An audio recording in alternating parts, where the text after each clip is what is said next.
Action. మార్చ్లో మొదలుపెట్టి జనవరిలో రిలీజ్, 79 రోజులు షూటింగ్ డేస్, అవును సార్. అన్ని ఇంత టైట్ స్కెడ్యూల్స్. ఈ మధ్యన మళ్ళీ బాలకృష్ణ గారికి యాక్సిడెంట్ అయిందని. నాకు యాక్సిడెంట్ అయిందండి, పెళ్ళయింది.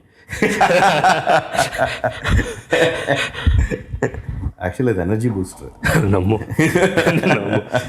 రమ్య కాబట్టి రైట్ నౌ షీ సపోర్ట్. నా biggest compliment came from her and cinema చూసిన తర్వాత చివరిలోకి వస్తున్నప్పుడు ఆయన సార్వభౌమ అంటే ఆయన వస్తున్నప్పుడు పక్క తిరిగి it was really worth waiting all this time. Good movie అంటే. ఇంతకుముందు సినిమాలు చూసిందండి? చూసిందండి, అన్ని సినిమాలు చూసింది. కంచె మాత్రం రాజుగారి గది టికెట్లు దొరకెళ్ళిందంట. చెప్పిందన్నమాట, కంచె చూద్దాం అనుకున్నాను, సీరియస్ సినిమా ఏంటి అనేది. రాజుగారి గది అమ్మాయికి, తనకి కామెడీను హారర్ సినిమా అంటే ఇష్టం అన్నమాట. వాళ్ళ అమ్మగారేమో కంచె సినిమా బాగుంది వెళ్దాం రావే అంటే, కాదు రాజుగారి గదిలో కామెడీ ఉంటుందండి. సో నన్ను రెండు మన సినిమాలు వెళ్ళామో పర్లేదు అని చెప్పి. Coming back to the topic, Balakrishna గారికి దెబ్బలు తగిలినాయి. What was that? Balayya garu అంటే అది రెండు జరిగినాయి సార్. ఒకటేమో మొరాకోలో ఈయన గుర్రం వేసుకొని వస్తున్నప్పుడు అటు ఇటు బాంబ్స్ పెట్టాము సార్. బేసికల్గా రెండు వైపులా బాంబ్స్ వెళ్తే బ్యాలెన్స్ ఉండి దాని మోషన్ ఫార్వర్డ్ మోషన్ ఉంటుంది అన్నమాట. సో ఫస్ట్ టేక్ తీసాం, రెండో షాట్ తీస్తున్నప్పుడు రైట్ సైడ్దే పెళ్ళింది, లెఫ్ట్ సైడ్ పేలలేదు సార్. సో గుర్రం ఒక్కసారి ఇది పేలంగానే ఈ శబ్దానికి అది బాగా తిరిగింది. ఈయన ఫార్వర్డ్ మోషన్లో ఉన్నారు, వెళ్ళి చాలా స్పీడ్లో వస్తున్నారండి. And he's one of the finest horse rider అండి. మొరాకోలో ఆ స్టంట్ మెన్ అందరూ ఈయనతో పోటీ పడలేకపోయేవాళ్ళు సార్. యాక్చువల్గా in trotting and everything was extraordinary, galloping or trotting. So ఆయన ముందుకు పడ్డారండి. ముందుకు పడ్డారు, రోల్ అవుతున్నప్పుడు వెనక అనేకమైన హార్సెస్ వస్తూ ఉన్నాయండి. It's like game of Thrones రియల్గా షాట్ అన్నమాట. వస్తున్నప్పుడు అక్కడ ఉన్న చీఫ్ ఇలా అడ్డం, ఆ హార్సెస్ వచ్చి అడ్డం పెడితే అవన్నీ చాగినాయండి. అండ్ అది 3:30 జరిగింది. మళ్ళీ 5 ఆయన రెడీ అండి విల్ షూట్ అనేది. జార్జియాలో మేము షూట్ చేసినవన్నీ వైల్డ్ హార్సెస్ అండి. వి వెంట్ టు మౌంట్ కస్బేకి, అక్కడ అన్ని ఆ మౌంటైన్స్లో ఉండే హార్సెస్ అండి. కొన్ని ట్రైన్డ్ హార్సెస్, కానీ ఈయనకు వచ్చిన హార్స్ బేసికల్గా అది అక్కడ వైల్డ్ హార్స్ అన్నమాట ఫస్ట్. సో దాని మీద ఆయన చేస్తున్నప్పుడు ఈయన ఈజ్ సూపర్ ఫాస్ట్ పర్సన్ అండి ఆయన. ఇవన్నీ కూడా తప్పించుకున్నారండి. ఒకరోజు ఆయన ఎప్పుడు నాతో అంటూ ఉండే, దిష్టి తగులుతుంది క్రిష్, దిష్టి అనేది. నేను పట్టించుకున్నాను కదండి, ఇది ఉంది కదా దిష్టి తగులుతుందని. అప్పుడు నేను ఆ హార్స్ ఎక్కి ఒక 2 రౌండ్లు వేసి వచ్చాను సార్. దాని తర్వాత ప్రాక్టీస్ చేసాం. స్టంట్ అసిస్టెంట్ శంకర్ ఆయన వెళ్ళి మొత్తం చూసుకొని వచ్చాడండి. ఈయన వచ్చారు, ఆయన హార్స్ అప్పుడు దాకా అన్ని స్టంట్స్ అయిపోయినాయి, రిస్కీ స్టంట్స్ అన్నీ చేశారు, అన్నీ అయిపోయినాయి. ఈ హార్స్ రిబ్లో ఆయన ఇలా కాలు పెట్టి ఇలా ఎక్కారండి. ఎక్కినప్పుడు ఇది ఊడిపోయి, బెల్ట్ అంతా ఊడిపోయి తపక్కన పడ్డారండి ఆయన. ఇట్ వాస్ ఒక్కసారి ఆయన అప్పటికే అన్ని యాక్సిడెంట్స్ అయినా ఈ వాజ్ స్టిల్ యాక్టింగ్ జార్జియాలో. పడంగానే ఒకసారి టప్పకుండా అమ్మా నడిచారండి. ఒకసారి అసలు అంటే ఒకసారి పక్కన ఆయన అరిచిన అరుపుకే మనకి ఒక్కసారి అక్కడ చూపుని లాగినట్టు అయిందండి. సరే నా ఇంతే పక్క 2 నిమిషాలు కూర్చున్నారండి. కూర్చుని ఇది ఏమైంది కృష్ణ, బేసికల్గా నేను ఇప్పుడు ఒక రౌండ్ వేసి వచ్చాను, 2 రౌండ్స్. దెన్ శంకర్ అతను చూసుకున్నాడు, ఫైట్ అంతా చూసుకున్నాం, వాళ్ళందరూ ముట్టడించే సీన్ అండి. దెన్ ఆయన పక్కన అన్నమాట మొత్తం ఒత్తుకుపోయి ఇట్ వాజ్ రియల్లీ. సో అది అసలు షూట్ చేయలేని పరిస్థితి. ఆయన ఒక గంట రెస్ట్ అన్నారు, వెళ్ళి మళ్ళీ షూట్కి వచ్చారండి. ఇంకా అదైతే సార్ ఇది మరీ కష్టం సార్. బేసికల్గా passion is one thing, but this is too much అండి. తను అక్కడ ఉన్న పక్కన సెయింట్ గుడారిలో ఒక హాస్పిటల్ తీసుకెళ్ళి దెన్ ఆయన అసలు షూట్ చేయలేని పరిస్థితి. అక్కడి నుంచి ఒక 4 రోజుల ముందే షూటింగ్ ముగించుకొని రావటం జరిగిందండి. ఆ బ్యాలెన్స్ రామోజీ ఫిల్మ్ సిటీలో చేసామండి. అండ్ ద వే మన ఆ డైలాగ్ చూస్తే, నీ కొడుకు శిరస్సు నరికి వాడి తల మీద కాలు పెట్టిన సింహాసనం అధిష్ఠిస్తా అంటే, దేక్ నా కొడుకు తల కాదు కదా అన్నప్పుడు, మళ్ళీ టీవీలో వచ్చినప్పుడు కానీ మళ్ళీ ఇంకోసారి చూసినప్పుడు కానీ, నా కొడుకు తల కాదు కదా అని ఇట్లా అంటాడు ఆయన చెయ్యి అన్నప్పుడు, ఈ అనగానే మూడు సముద్రాల నీరు తాగి అన్నప్పుడు ఇట్లా అంటే గుర్రం సగిలిచ్చిద్దండి. While he was acting several places. ఆయన లోపలికి రాగానే ఆయనతో పాటు ఆయన గుర్రాన్ని యాక్ట్ చేస్తూ ఉంటారు. నాకు 2వ రోజు 3వ రోజు అర్థమైందండి.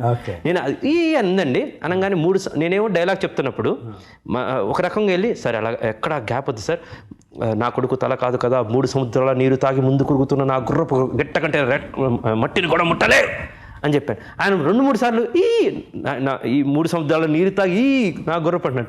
నేను అడిగాను, సార్ ఇది అంటే, కృష్ణ ఇది ఉంచండి నేను ఇంకోటి చేస్తాను మీరు అడిగింది అని. ఇంకోటి నేను ఎప్పుడు ఇలాంటి కావాల్సి సార్ శివాజీ గారు లాగండి డైలాగ్ వెళ్తూ ఉండాలి సార్ మన ఒక రైమ్లో అని. 18లో చూసిన తర్వాత ఆయన చెప్పేవాళ్ళు కాదు, అది ఆయన ఇన్వాలంటరీగా వస్తుందో లేదో కూడా తెలియదు అన్నమాట. అలాగా నాకు 7-8 షాట్లు చూస్తే అర్థమైందండి, అమ్మ ఈయన యాక్ట్ చేయటం కాదు, ఈ గుర్రాన్ని కూడా అనేది, ఆ జంప్ చేయటం అనేది అది చేతక్ ఇన్స్పిరేషన్ అండి. పృథ్వీరాజ్ చౌహాన్ది చేతక్ వెళ్ళి ఎగిరి దూకింది అనేది మనం చదువుకున్నాం. సో దాన్నే కొంచెం సినిమాటిక్గా చేసిందండి. ప్రతిసారి ఆయన వెళ్ళంగానే గుర్రాన్ని మచ్చిక చేసుకొని ఒక హాఫ్ డే దాంతో తిరుగుతారండి. దాన్ని రియల్గా అది ఆయన మాట ఉంటుందండి. అది ఎక్స్ట్రాడినరీ ఫీట్ అండి యాక్చువల్గా. అండ్ ఆయన సర్వ శక్తులు ఒడ్డి or everything he started behaving like Satakarni and he did this films. Chennakesava Reddy release అయింది, అందులో ఒక సాంగ్ షూట్ చేయాల, రిలీజ్ తర్వాత జాయిన్ చేద్దాం అని చెప్పి ఒక సాంగ్ శ్రేయత సాంగ్ ఒకటి రిలీజ్ తర్వాత జాయిన్ చేద్దాం అని చెప్పి టైం సరిపోక పర్లేదని చెప్పి రిలీజ్ చేస్తారు. ఓపెనింగ్స్ బ్రహ్మాండంగా వచ్చినాయి, కానీ వినయ్ గారు ఆశించినట్టు రాలా చెన్నకేశ్వర రెడ్డి. సో షూట్ చాలా డల్గా చేస్తున్నారు. సాంగ్ రిజల్ట్ వచ్చిన తర్వాత సాంగ్ షూటింగ్ చాలా డల్గా చేస్తుంటే బాలకృష్ణ గారు పిలిచి చెప్పారంట, వినయ్ గారు రిజల్ట్ మీద అంత అలా పెట్టేసుకోవద్దండి, దృష్టి అంత పెట్టుకోవద్దు, మీరు 100% చేశారు ఈ సినిమాకి. చేశానండి, నేను చాలా ఎంజాయ్ చేస్తూ చేశాను, నమ్మి ఈ సబ్జెక్టు బాగుందని నమ్మి, మీరు బాగా చేస్తారని నమ్మి మిమ్మల్ని నమ్మి చేసాం. రిజల్ట్ మా చేతిలో లేదు, అది ఎప్పటికీ ఉండదు. మీ మీద నాకు ఇంత గౌరవం తగ్గలేదు, చాలా చాలా ఎక్కువ గౌరవం ఉంది. మీకు నాతో మళ్ళీ చేయాలనిపిస్తే మీరు కథ చెప్పండి, నేను రెడీగా ఉన్నాను చేయడానికి అన్నారు. వినయ్ గారు అసలు ఎంత ఎమోషనల్గా చెప్పారో, చాలా గ్రేట్ అండ్ ఆయన అని చెప్పి డైరెక్టర్కి ఎంత వాల్యూ ఇస్తారు. విగ్ బాగాలేదన్నా, షర్ట్ బాగాలేదా తీసి డైరెక్టర్ గారు అంతే, డైరెక్టర్ ఏం చెప్తే అది అంతే, ఇంకా అసలు మళ్ళీ వేరే మారు మాట్లాడడం ఇది ఎలాగా అది అలాగా అంటూ ఒక్కసారి అండి నేను 1-2 సార్లు ఫస్ట్ సమయం లేదు మిత్రమా ఆ డైలాగ్స్ వస్తున్నప్పుడు కొన్నిసార్లు ప్రతిసారి బాలకృష్ణ గారు నేనేం కొంచెం సార్ ఇలా కాదండి ఇలా వెళ్దామని, కొన్నిసార్లు ఇలా వెళ్దామని 1-2 సార్లు ఆయనకు అసహనం వచ్చేదండి. సార్ మమ్మల్ని వదిలేయండి ఒకటి చేస్తాం అని పక్కన కొంచెం లౌడ్ చేసేవాళ్ళు. బేసికల్గా బాగుంది సార్ అనగానే చూసేవాళ్ళండి. మళ్ళీ వచ్చి డైరెక్టర్ గారు మీరు చెప్పండి ఏం కావాలో చెప్పండి, ఇదండి చేసేద్దాం సార్, ఇది ఉంచుకోండి ఊరక, మా కోసం మేము చేసుకున్నాం, మీకేం కావాలి తీసుకోండి అనమాట. ఆయన ఈ సినిమా వస్తున్నప్పుడు ఫస్ట్ ఇంటర్వెల్లో తొడగొట్టించాం. నాకు చాలా చిరాగ్గా ఉంటుంది సార్, నీకు మాస్ రాదు అంటే నిజంగా నేను ఫస్ట్ నుంచి నేను కథగా ఎలాగుంటుందో గాలి సీను అది మాస్ క్యారెక్టర్, బట్ నేను అనుకున్న కథ అలాగుంది, అలా తీద్దాం. ఆర్ కంచె అనేది వేరే మరీ మాస్ ఉన్న హీరోని తీసుకుంటే అదే విధంగా రాసుకునే వాళ్ళం. ఈ సినిమాలో ఆయన తొడగొట్టే అనేది అక్కడ అన్నమాట. బాలకృష్ణ గారు, కృష్ణ గారు మీరు ఓకేనా సార్? నేనే సార్ అడుగుతున్నాను సార్, మీరు కొడితే సూపర్ అండి, మన ఫ్యాన్స్ అందరికి చాలా బాగుంటుంది, బట్ మీకు ఓకే కదా సార్? నేనే సార్ అడుగుతుంది మీరేని. అయిపోయింది. జార్జియాలో షూట్ చేస్తున్నప్పుడు రామలక్ష్మణ్ మాస్టర్ చేస్తున్నారు సార్, ఇక్కడికి వచ్చినప్పుడు ఇలా అన్నీ వస్తారండి అని. సినిమాలో ముష్టిఘాతాలతో వీళ్ళని చంపాలని ఒక చిన్నది రాసుకున్నాను సార్. ఆ రోజుల్లో కత్తులు ఎంత ఉన్నా కూడా ఈ రాజులు ఉండేదనేది, అక్కడ 9 మంది తోడేళ్ళు పాలు తాగిన యోధులు వచ్చినప్పుడు కూడా వాళ్ళని కూడా మెడ విరిచి ఇలా చేసి చంపుతారు. నెక్స్ట్ నహాపరుణ్ణి కూడా ఇలా గుద్ది చంపాలన్నమాట. అప్పుడు అక్కేచక బదలు కానీ అవన్నీ చిన్న ఇన్ఫ్లుయెన్స్. నెక్స్ట్ ఈ చివరిలో డెమిత్రియస్ గాడు కూడా ఇలా పట్టు వచ్చేసి, అప్పుడు మనం నరసింహారాధకులు ఎక్కువ కాబట్టి ఆయన ఇలా పట్టుకొని గుద్దాలనేది. దాని ముందు రామలక్ష్మణ్ మాస్టర్ని అడిగాను అన్నమాట, సార్ ఇంటర్వ్యూలో తొడగదా 2 తొడలు కొట్టాలి సార్ నాది. మాస్టర్ గారు ఎలా కృషి గారండి, ఏముందండి చూపిస్తాం, ఇట్లా పరిగెత్తుకుంటూ వస్తారు, ఠాక్ అంటారు. సరే ఏదో చేస్తాం, నేను చేసినప్పుడు షూట్ చేస్తే చాలా చండాలంగా ఉంది, మరి చవటానికి బాగుంది కానీ పాప మాస్టర్స్ కష్టపడి ఇలా చేద్దాం రే లక్ష్మణ ఇది కాదురా రామ్ ఇది కాదురా అన్నట్టు వాళ్ళు చివరికి దే కాయిన్డ్ దిస్ థింగ్, కావాల్సింది ఇదండి ఇట్లా లేస్తాడు, ఇలా చేద్దాం అన్నమాట. చేద్దాం తర్వాత అలా జబ్బెలా అంటాడు. వాళ్ళు చెప్పిన దానికి ముందు అడిగాను, బాలకృష్ణ గారు చేశారన్నమాట. చేస్తున్నప్పుడు చాలా హైగా ఉంది. 18లోకి వచ్చిందండి. 18లోకి వచ్చిన తర్వాత సినిమాలో ఆయన ఒక్కసారి కూడా ఏలు పెట్టలేదండి. 18లో అయింది. నేను చూసిన తర్వాత మరీ కొంచెం ఎక్కువగా ఉందా, మరీ పైకి లేచి తాగ్ అని ఎలా ఉంటుందిరా అని చెప్పి నేను ఒక పైకి ఇలా లేచి ఇలా ఉండి వాళ్ళు కొట్టేయడం పెట్టాను సార్. డబ్బింగ్ అప్పుడు బాలకృష్ణ గారు ఫోన్ చేశారు, కృష్ణ గారు మనకు 2వ తోడు కూడా కొట్టుంది కదా, పెట్టండి సార్ వర్కౌట్ అయ్యిద్ది అని. నేను సార్ కానీ కొంచెం అంటే సార్ ఇది ఒక్కటి నా మాట అండి, సినిమా మొత్తం మీదే, ఇది ఒక్కటి నేను చెప్పాను కదండి ఎంజాయ్ చేస్తారు అని పక్కన మాట. అంటే కన్విక్షను అండ్ అన్ని చేసిన హీరోకి తెలిసిపోద్దండి బేసికల్గా. నేను ఓకే సార్ అని చెప్పి పెట్టేశాను. మా ఎయిటర్కి అది కూడా యాడ్ చేయండి అనగానే థ్యాంక్ యూ సార్ అని అనగానే మరి చెప్పచ్చు కదా అండి, ఏం చెప్పండి సార్ మీరు 4 సార్లు వద్దులే ఒకళ్ళ మాట వినాలి కదా, ఇది ఉంటే సూపర్ సార్ అండి. థియేటర్లో తేలిపోయింది థియేటర్. ఫస్ట్ వచ్చింది నేను సార్, నేను మర్చిపోయినప్పుడు రాగానే నచ్చాను సార్ అది. So that credit goes to Balayya గారు. కన్సీవ్ చేసింది నేను, ఆయన అది అది లేకపోతే అందం ఉండేది కదా సార్. అది బిగినింగ్ ఆఫ్ ద ఇంటర్వ్యూలో ఒక మాట అన్నారు, వాసిష్ఠి పుత్ర పులమావి స్టోరీ ఉంది. Now you have so much of ground work. అవును sir. You have the costumes, you have the assets, props, you have the props, you have everything, and you have a great story too. And you have a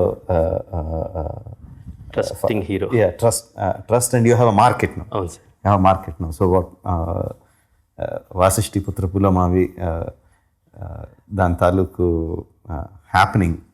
So long way to. How are you envisioning it? Long way to go sir. There other stories.